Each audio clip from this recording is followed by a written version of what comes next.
સૈયારા movie તો મારે પણ જોવું છે, પણ હું વિડીયો ઉતારવામાં હું સને થતો. Good morning.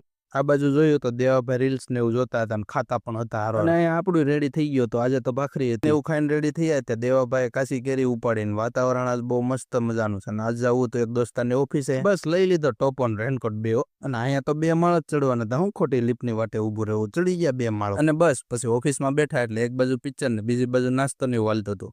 બસ એ પિક્ચર જોતા હતા. આપણે પાછું વિડિયા ને ઉતારવાનું હોય. હાલો તો ખાતાનો ટાઈમ થઈ ગયો એટલે વાડીને કેળેથી માણકી ઉપાડી લીધી આપણે. બસ ખાતાનું બધું જ કામ પતાવીને ઘર ભેગા થવાનું અંધારું થાય. ઘરે આવીને જોયું તો સાસુ 2 રોટલી ને એવું બનાવતા હતા. હા, સબસ્ક્રાઈબર ને ફોલો ને એવું કરતા જજો અમારા. હજી ખાવાની વાર હતી પણ દેવાભાઈ લંગડી ને એવું રમતા હતા. ભાભીની બહાર ગયા હતા અને ખાવાનું રેડી થઈ ગયું એટલે આપણે પછી ખાવા બેસી ગયા. આ બાજુ દેવાભાઈ ને બાપુજી બંને બેસી ગયા. ખાઈ લીધું મસ્ત મજાનું. બસ ખાઈ લીધું પછી આ એક કેમેરાનું ટેસ્ટિંગ કરવાનું હતું. એ કેમેરો લાવીને પછી ખોલીને જોયું તો આપણા દેવાભાઈ મોજમાં આવી ગયા. પેન ડ્રાઈવ મેમરી કાર્ડનો ખજાનો છે ઉભા તો બસ એ બધું ટેસ્ટિંગ ને એવું કર્યું તે દેવાભાઈ પાસે મમ્મીની સેવા ને એવું કરતા. અને આ બાજુ હું પિનલ પછી હાલી આવ્યા થોડુંક મસ્ત મજાનું. અને હાલીને ઘરે આવ્યા ત્યાં 10:30 થઈ ગયા હતા. બસ આજનો વિડીયો આટલો જ છે. તો મળીએ નેક્સ્ટ વિડીયોમાં. Like share subscribe.